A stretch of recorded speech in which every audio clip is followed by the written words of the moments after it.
This app is so underrated. Do you have a lot of meetings and do you wish you had fewer meetings? Then you have to check out this app. Hey folks, in case you're new, my name is Peter, and on this channel I share strategies and workflows for living a happier, more productive life, and also for developing ourselves to be more conscious people. I love using and paying for quality products, and that's true for physical as well as digital products. It's one of the reasons that I love Apple products, because they tend to be really well designed and well executed, and that gives me a lot of joy. So in this video, I'm going to share with you my favorite Mac apps and accessories that you might also love if you're a Mac user. We'll start with my favorite Mac app, which is Things 3, in which we're looking at right now. I rely on this app to track everything that I've got going on in my life. Things I need to do today, things I have coming up in the next couple of weeks, things I could do anytime, things I may want to do someday, all the projects that I've got going on, like planning my next scuba diving trip or recording a podcast episode, all these things, I track it all in Things 3. And I've been using Things 3 for years. I love it. I highly recommend that you use it as well if you want to get more organized and more productive. I've made lots of videos about Things 3. I teach a whole course on it, so if you want to check that out, I'll put those resources in the description below the video. But just know that I love this app, and seriously, if you haven't looked at it before, check it out. It's gonna change your life. Now, a great alternative to Things 3 is OmniFocus, which we're looking at here right now. And I used OmniFocus for many years. And that's actually how I got my business started, is by teaching people how to use OmniFocus in a specific way to be more organized and more productive. Now, if you look at OmniFocus versus Things that we were just looking at before, OmniFocus is a bit busier. The information density is much higher. We can fix that a little bit if we go into the preferences and I choose a fluid layout rather than column layout, but there's still a lot going on here. So OmniFocus is a super heavy-duty task manager, and if you don't like the look of things so much, maybe you'll really love OmniFocus. It's really a very good app. If you've got so much stuff going on in your life, you don't know how to keep track of all of it, OmniFocus is an app that you're going to want to check out. You know, sometimes I tell people that I teach people how to be more productive using task managers, and they're like, oh, what's that, a task manager? And I show them how to set it up, and they're just like, my mind is blown, this is amazing, you know. And then I showed them how to set it up. I was doing that for a friend just a couple months ago. You know, I was just visiting her, just like as a friend, and I kind of set up her task manager a little bit, and afterwards she was like, wow, this is amazing. I feel so much more organized. I can get so much more stuff done now. I make sure I don't forget anything, and that's the value of using an app like OmniFocus or Things 3. Now, OmniFocus is definitely the more advanced app. You can customize it a lot more, which is good for some people, not so good for other people. But if this app is new to you, again, check it out. It can dramatically change your life. The next app I like to use is Notion. It's very funny because the most popular video currently on my channel is about Notion. It has hundreds of thousands of views, and it's pretty much me ranting about Notion because I saw people using it for all kinds of things that the app isn't really suited for, like creating PowerPoint presentations, not technically PowerPoint, but like slideshows, you know, which the app is very bad at. However, Notion is very good for some things, so I like to use it for a bunch of stuff. For example, for this video right here, I wrote my outline in Notion, and there's sort of a template that I go through that gets me to think about how do I produce a decent video. And the nice thing is, once I've done this, I can easily share it with my video editor right there, and he can see it as well, which will help him while editing. And if I have an idea for a new video, all I do is I click new, and Peter's YouTube video template, I say this has the status of idea, and I can say, for example, review Herman Miller Aeron chair, which is that's the chair that I'm currently sitting in. So if that's an idea for a YouTube video that I have, then I can quickly punch that in there. And then I made this template in the past, and it's just gonna ask me to go through a bunch of stuff. Thank you very much, Ali Abdaal, for the template.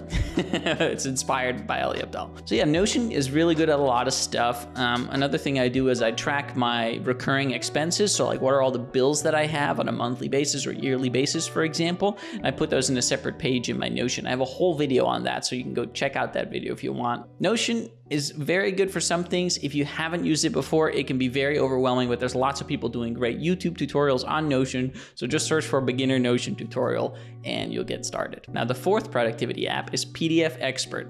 In the past, I viewed my PDFs in Apple's Preview, which is fine, but lacks a few features, or in the Adobe Reader app. But over the years, the Adobe Reader app has become really bloated, and I really hate using it. And at some point, I found PDF Expert. And the nice thing about PDF Expert is it will also let you edit PDFs, which is not something that I do often, but I do it occasionally. And it's really nice to have that functionality. So here, for example, I've got the workbook for one of my courses, Big Picture Productivity, in here, and it's so easy to peruse it. You know, it has all the things you could possibly want. You can put different files side by side.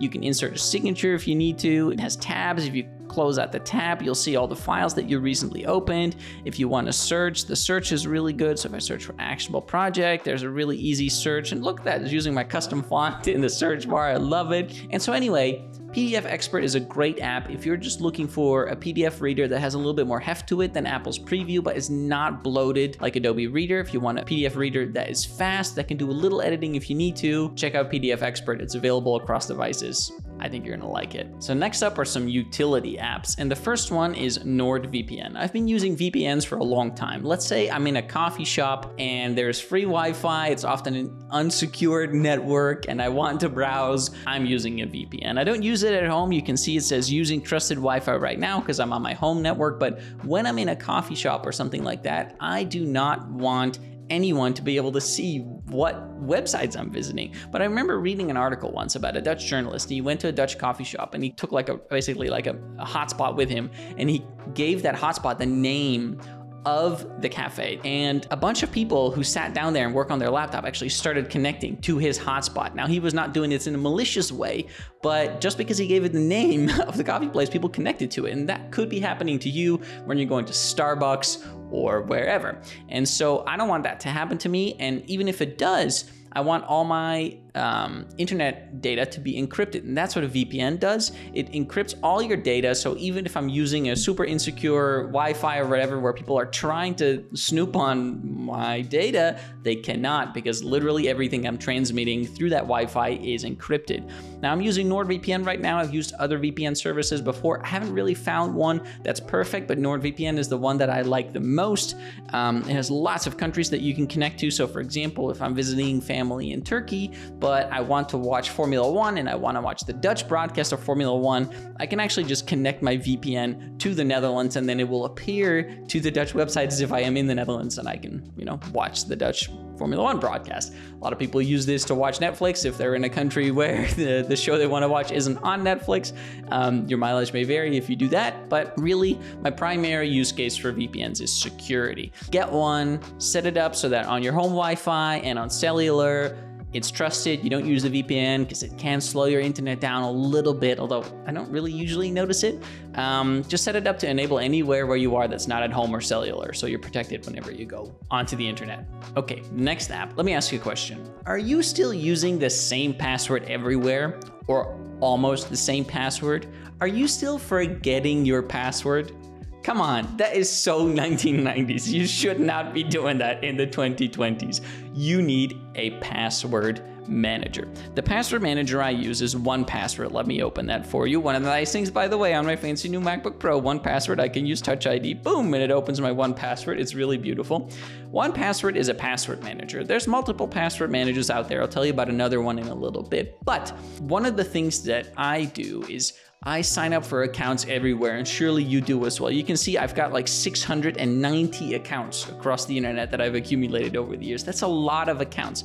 And what happens when one of these places I have an account with, let's say it's American Airlines in this case, but it could also be Gmail, less likely, but Adobe, whatever, right? Let's say one of them gets hacked. And so I use the same password everywhere. One of these services get hacked. I use the same password everywhere. Now these hackers know my password, do everything else. They can get into my email, into my banking, etc., etc. That would be really terrible. You might think that doesn't happen to you. Well, I have a website for you. It's called haveibeenpwned.com, which is spelled like this with a P instead of an O. You can put in your email address. So I'm going to do this, peter@peterhawkins.net. And I click pwned, and it says, yes, in fact, there has been a data breach for Gravatar, which is the service that I use, where there was compromised data, email addresses, names, and usernames. Now, not passwords in this case, but if I use an older email address of mine, peterhawkins@gmail.com, and I say, have I been pwned? there have been 19 data breaches. So that means there have been 19 services that I used where I put in a username and password where those have potentially got exposed. For example, Adobe, password hints, passwords, usernames, Bonobos, Canva, what else? Dailymotion. I don't even recognize some of these things. Dropbox, LinkedIn, MyFitnessPal. Trillion is a long time ago. MyFitnessPal. And so if I had used the same password on all of these websites, then my password would now be out there for the world to see, and anybody could access any of my accounts anywhere. But it's not like that because I use a password manager, because I use 1Password. What 1Password does is it's called 1Password because you have one master password that you remember. It generates a unique, difficult to guess password for you for every single service that you use. And so when I go to a website, when I want to log in somewhere, let's say I want to log in on adobe.com, let's actually do this right now. I'm going to log in on adobe.com, then 1Password is actually going to fill in my password for me. Look at that. I have 2 Adobe accounts. I just click this one, I click continue, and you'll see the password field coming up. And 1Password fills it in, and I click continue, and I'm logged in. And so I don't actually want to log in. So this is super helpful. If you're not using a password manager, like I said, it's so 1990s, you need one. 1Password is a very good one. It's available on all your devices. The people are really friendly. They have a fun blog you can read and stuff. An alternative is Dashlane. I know some people prefer an app with a different UI. The 1Password UI used to be a little challenging, but they've improved it a lot over the years to the point where I really, really like it, and I love using it. I have it everywhere. On my iPhone, my iPad, my MacBook Pro, my iMac, and it just makes me feel really safe knowing that, hey, even if one company screws up and, you know, my account there gets hacked, it's fine. All my other accounts online are perfectly safe. All right, the next app up is a really simple one. Do you have friends who live in different time zones? Do you have coworkers who work in different time zones? If so, you're really gonna love this app. It's called Clocker. It sits in my menu bar. If I click it, all it shows is what time is it in other parts of the world. That's about it. It's super convenient. For example, I know people in San Francisco, London, Bangalore, Melbourne. And so with this app at a glance, I can see what time is it there now. If I message them now, are they likely to respond? You can also scroll through this thing at the bottom. So you say, if in Amsterdam right now, it's 5:41 p.m. But like, let's say we're talking about 9:30 p.m. later today, then what time is it in Bangalore and stuff? Super handy.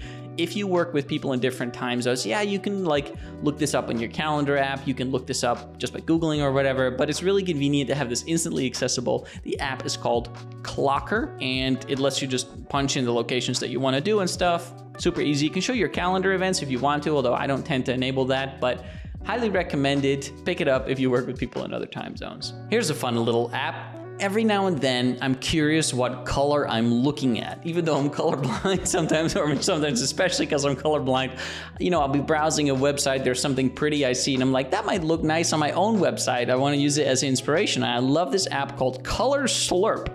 And so all you do is you press this button, and then it tells you what color something is. So what color is this right here? Boom, and it gives you the RGB code or whatever other codes you want. It's a tiny little app. It's just a color picker app. The thing is, there's so many bad color pickers out there. This one costs a couple of bucks, but I love using it. I don't use it very often, but every time I'm like, huh, this is someone who made a small app that's super useful, and I'm happy to pay them for it because it's just, you know, well done. Okay, next up. What is the last time that you backed up your computer?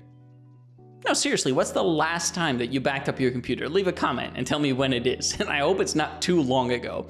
Backing up your computer is so important. Think about all the super important data that you have on your computer. Photos from your childhood, photos from special moments over the years, emails, work that you're doing right now, things you created, all these things. What happens if your computer suddenly dies? It's not likely, but it happens to people all the time, and it would really, really suck if it happened to you. You know this, that's why you should be making backups, but making backups by hand can be tedious, especially if you're just copying and pasting stuff. What do? Sign up for a service like Backblaze. Seriously, I love the peace of mind that it gives me. Here's Backblaze. It's very simple. There's not much to it. There's a thing that you put in your menu bar. So I think I pay like $6 a month for 2 computers. Come on.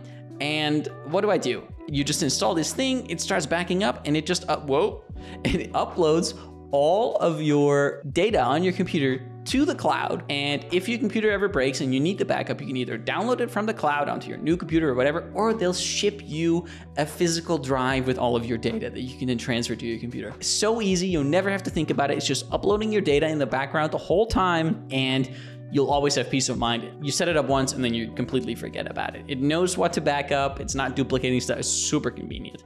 If, like me, you care about the security of your data, you're totally covered too with Backblaze. All you do is you encrypt your backups. You set a password, you put the password in your password manager, which you're using now, obviously, and nobody who works at Backblaze can actually access your data. So it's completely private, but it's still backed up the whole time. Okay, next up is the final utility app on the list, and that is called Clean My Mac. So Clean My Mac is this app right here, which is like a maintenance app for your Mac. It does a bunch of stuff. It can clean up system junk. It can free up space for you, what it calls large and old files. If you press scan, it's gonna scan your hard drive a little bit and say, hey, you've got all these large old files that you haven't touched in forever. Should we delete them to free up space on your MacBook?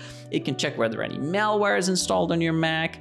It can run some optimization and maintenance tasks just to make your Mac faster, and it can help you properly uninstall apps. You know, sometimes you delete an app and then you realize that it left a bunch of files behind on your computer, and you're like, what the hell? Why are there files left behind? And Clean My Mac will also delete those things. Super useful. I mean, admittedly, you're gonna have the most use for an app like Clean My Mac if you have a bit of an older Mac, but I've been in the habit of running the Clean My Mac things every now and then, just deleting things that I don't need, keeping my Mac fresh, keeping my Mac fast, and it's well worth the money for me. Now, I consider myself a creator, as we say these days, and so that means I want to share some of my favorite creator apps with you as well. The first one I want to talk about is Final Cut Pro, which is Apple's video editing app. So here we're looking at my Final Cut Pro, and this is a video that I did for both my course and for YouTube recently on doing location-based reminders, kind of with the app Things 3. So I love Final Cut Pro because it's an Apple app and it gives me the Apple interface that I'm very used to. It also works a bit differently than some other video editors. There's also, for example, Adobe Premiere, which a lot of people love to edit their videos in, but I find kind of clunky to use, and I don't know, I don't really love Adobe as a company. And then there is DaVinci Resolve, which I've also used, which is free, which is really nice. So Apple's Final Cut Pro is not free, so you do pay for it, but I think the quality is better. It uses this thing called a magnetic timeline, which is really easy to use. I don't know that much about video editing. Like, I really only know the basics, but I can edit videos just fine with Final Cut Pro. It's pretty easy because of the ease of use of the app, and because it's just designed in a very intuitive way. These videos, by the way, I work with an editor now, so most of them are edited by a video editor, but I can do it myself. And so, for example, if I add a new course video, I do it myself, and I really love using Final Cut Pro. I remember a friend of mine told me about it at some point, and I was using DaVinci Resolve, and he was like, no, man, you should try Final Cut Pro. You're gonna like editing much better, and it's true. I liked it much better. So if you do any video editing and you haven't checked it out yet, definitely check it out. The next app is Pixelmator Pro. This is also a creator app. This is an app that lets you edit photos. So here we're looking at a thumbnail for a YouTube video that I did a while back, recently I should say, and I like to edit it with Pixelmator Photo. It's kind of like Photoshop, but it does less, but it still does way more than I need it to do. So one of the things Pixelmator Pro will do is it will edit raw photos. So the nice thing about raw photos is that you can change the colors. For example, if I want the image to be a little bit more exposed, I can do that, or a little bit less exposed. I mean, it was exposed pretty nicely before. It has these cool machine learning features where I can press machine learning enhance, and then it shows the photo that the way that it thinks based on its machine learning that it will look the best, which is not always what I agree with, but sometimes it is. I'm colorblind anyway, so I really shouldn't do color things. Anyway, for basic adjustment, you can crop your photos, you can get rid of things in the background, you can put text on it. It's just super easy to use. I love using it. And the nice thing about Pixelmator Pro is you don't have to use a really difficult to learn app like Photoshop where there's so much going on. Pixelmator Pro keeps it simple. It works perfectly with Mac stuff. It's really optimized for Apple's own processors, so these apps are lightning fast. Highly recommended if you do any kind of photo editing, basic photo editing, even some advanced photo editing, you might actually like it a lot. Okay, the next app. This app is so underrated. Do you have a lot of meetings and do you wish you had fewer meetings? Then you have to check out this app. It's called Loom. Let me open it. Loom, what does it do? Loom makes it very easy for you to record a video of yourself or your screen or both that you can share with other people. So when you need to explain something to a coworker or when they need to explain something to you, what do? Do you go over to their desk? Do you call them on the phone? Do you message them on Slack or on Microsoft Teams? Do you then sit down together for a long time? Do you interrupt whatever they were doing, their productive work? You don't want to do that. Use Loom instead. With Loom, I just fire it up. It sits in the menu bar of my Mac. I say I want to record the screen and the camera, so you'll see the screen and me coming up right here in the bottom. And I can make it a little bit bigger, and I say record me, record the screen, use this camera, use this microphone, start recording, boom. And you can record up to 4K quality if you want. I can't do it right now because of the, I guess my screen size here is not 4K, but it automatically uploads it to the cloud as you're recording. And so by the time that you finish recording, you'll have a link that you can share with whoever, your coworker, your friend, or whatever, and they can watch your recording when it's convenient for them. You don't have to interrupt them. You don't have to sit down together to do things. It's such an easy way to explain stuff to people, to show people stuff, to demonstrate it without having meetings or without having long email threads back and forth with screenshots and people saying, oh, I can't figure this out. So if you need to show people how to do things or get them to show you how to do things, check out Loom. It's over at loom.com. Super convenient. There's a free plan, but I think there's some limitations. Anyway, it can really revolutionize how you communicate with people. Now, those are just a couple of apps that I use as a creator, including as a video creator. If you would like me to do a video where I tell you about all the tools, all the apps, all the gear that I use to produce my videos, let me know. I would make that into a separate video. I'm trying to keep this one a bit general interest, but if that's interesting to you, leave a comment and tell me, hey, yeah, I do want to see that video on how you actually produce all your videos, and then I'll do one of those. All right, there are two more apps that I wanted to mention, and they didn't really fit into any of the other buckets. And the first one is the Day One journaling app. So I used to journal on paper, and I have quite a few like paper journals. They're lying around here somewhere. I don't know where actually, because I just moved into a new apartment, hence also the kind of boring background. Sorry about that. I used to do quite a lot of paper journaling, but over the years, I kind of stopped doing it. And one of the things that I realized happened is I found it really tedious to write things down on paper. And so I enjoy perusing my past paper journal entries. I enjoy reading what I was thinking about, struggling with, appreciating, in years past. But I found myself journaling less and less because of the friction involved in getting your paper journal, writing by hand, which is very slow, much slower than typing.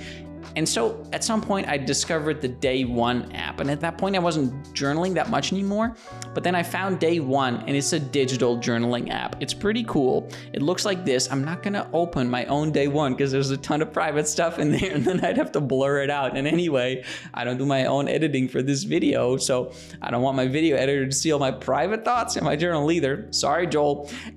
So I'll just show you on the website what it looks like. It's a very cool app. It runs also on your phone, on your iPad, whatever, and as well as on your Mac. And it lets you put in text, voice notes, photos. I mainly use it for text, but because it's so easy to start writing a journal entry, I do it much more often than I did on my paper journals. So while I prefer reading back paper journals, it's better to have something to read back than to have nothing to read back. And so I journal much more often because of this app. It has some pretty cool features. You can lock it so like other people cannot access it. So you have to open it with like Touch ID or Face ID or a password. You can mark it up, your entries, which I like a lot. That's important. It automatically syncs between your devices, of course. It can be encrypted and everything, and super easy to start an entry. So if I just hit Control-Shift-D, it pops open this menu bar thing right here, and I can just be like, today was a rough day. It started off when an employee at the DIY store was really rude to me. It's true. Someone was really rude to me this morning from the DIY store. I wouldn't say it's been a rough day, but you get the idea. If journaling is this easy, would you do it more often? You might. So check out the Day One app if you wish that you journal more often. And the plus is that the typography is really good. If you choose the ideal sans font, you'll have very pretty journal entries to look at as well. The final app I want to talk about is Firefox, which I really love, the Firefox browser. So you're probably using Google Chrome or a Google Chrome derived browser based on the Chromium engine, like Brave or something like that. Those are most popular browsers. However, if you use a laptop like I'm using a laptop right now, the MacBook Pro. Chrome is such a drain on your battery life. Firefox is much better. Safari is even better, but I find that Safari for me sometimes freezes a little bit, borks a little bit when I'm on Google Maps or something, whereas if I'm on Google Maps on Firefox, it's much faster. Here I'm just on a random news website, but why do I like Firefox? I've used it on and off over the years. It's just very fast. It looks very pretty. It's been especially fast, sort of, if you haven't tried Firefox in a while, sometime last year or the year before, they made it really, really fast, so check it out. It automatically blocks trackers.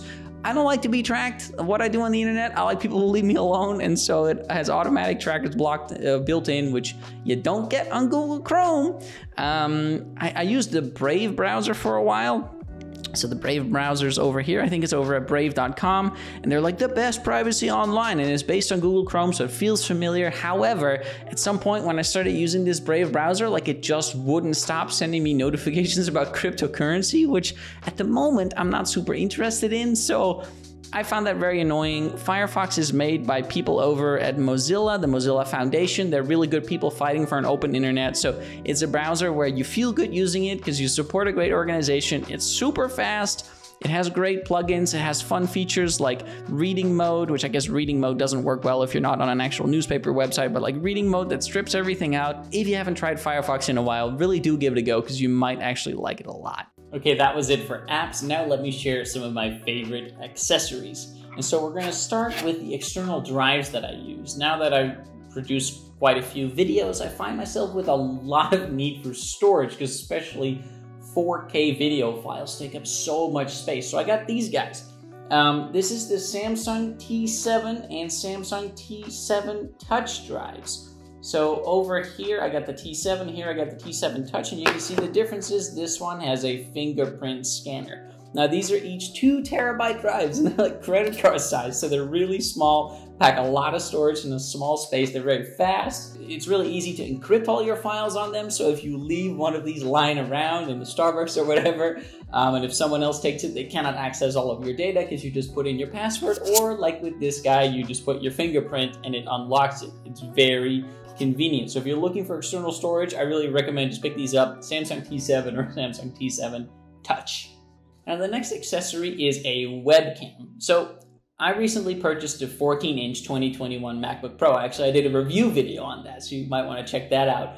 It has a decent built-in webcam, the new MacBook does. However, I also have an iMac from 2019. It has an absolutely atrocious webcam. But when I'm Zooming with someone or doing a podcast recording where I can also see the other person, they can see me, I want to look good on camera. Now, I could use the camera that I'm recording with right now. This is a mirrorless camera, the Sony a6400, and I do sometimes use that as a webcam. However, it's very convenient to just plug in a dedicated webcam. It's a little bit easier. I used to use a Logitech webcam, but I found that the quality wasn't that good, and sometimes it kind of missed the autofocus, so like my face wasn't in focus. Enter the Elgato Facecam. Let's put that in the screen, get the camera to focus on it. You can see it's a very pretty camera. It's pretty big for a webcam, but that's okay. It fits really well on my iMac. It has this nice clamp at the bottom that you can open and close, and it just kind of sits nicely on your computer like that. There's a USB-C slot at the back, by the way. This is the Elgato Facecam, and it produces really good image quality, much better than you'll get out of even your new laptop. So you should really consider it if you want to look better on Zoom for your meetings and whatever. But the nice thing about the Elgato Facecam is it has a fixed field of focus. So sort of between here and like here, everything is in focus. So if I go backwards, or if I come forwards again, I'm going to stay in focus the whole time, because there is no autofocus. There's just a range that is focused. So it's really lovely if your webcam is bad at tracking your face when you move around, okay? Elgato Facecam, it's really nice. Costs a little bit for a webcam, but then your quality is good. And you know, people take you more seriously when you look nice on camera. Next up is an old classic. It is my Logitech MX Master mouse. So let's put that in the screen right here. It is a mouse that I have used in one form or another for many, many years. This is what the bottom looks like. The size has a couple buttons. I've used Logitech MX mouses since at least 2005, when I was gaming a lot, when I was one of the top Call of Duty players in Europe, in fact. And at the time, I really cared about mouses because I needed one that was fast and accurate and allowed me to respond and shoot people really fast in the game and stuff. I don't have that need anymore, but I love the ergonomics of these mouses. Lots of people love them. The scroll wheel is really nice. They've got just enough buttons on the side for a couple of things that you might want to do with your mouse. So go check it out. If you're in the market for a new one, you could use it either wired or wireless, and either way, it's a joy to use. All right, I've got 2 more accessories to share with you. And remember, if you want me to do a fuller video about my entire video production setup and all the gear that I use, the lights, the camera, and the mic, whatever, let me know. This is just some dailies.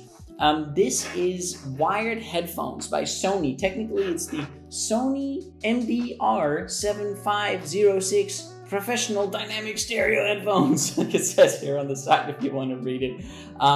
These are really nice. Let me just put them on. They look like this. They have a nice small profile, which I really, really like, and they're wired. So I remember editing a video once using my wireless Jabra headphones.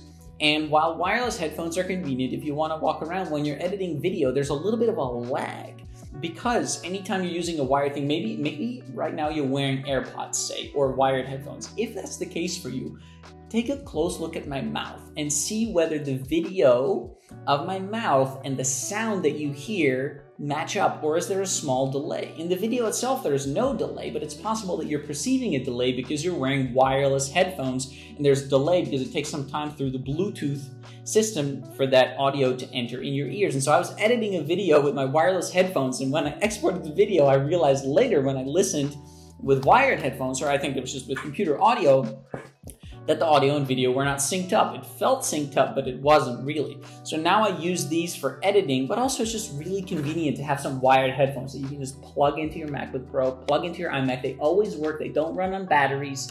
So I love having a pair of these. These ones are apparently very popular, and you'll see a lot of really professional audio video folks use them as well. Apparently they've been popular for decades. So pick these up. Again, the Sony MDR7506s. Now the final accessory that I love is a microfiber cloth.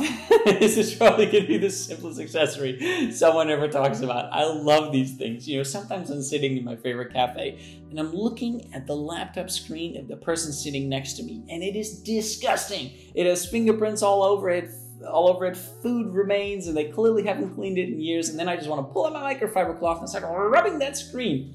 These things are great for especially getting your fingerprints off your computer. So if you're like me and you use an iPad or your iPhone a lot, especially the iPad, and you're used to like touching it, then every now and then when you go back to your MacBook Pro, you start touching the screen to try to scroll and it doesn't work. So you get these smudges on your screen.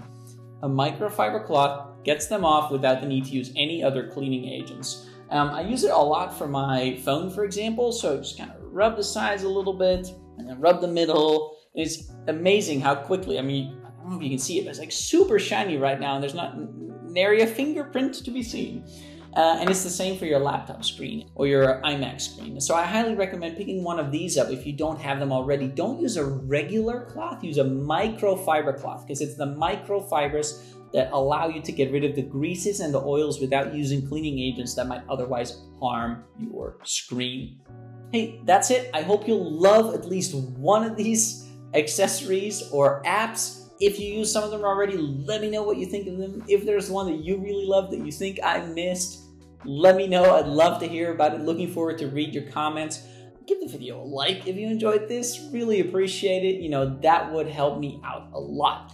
Thanks so much for watching, and have a great day.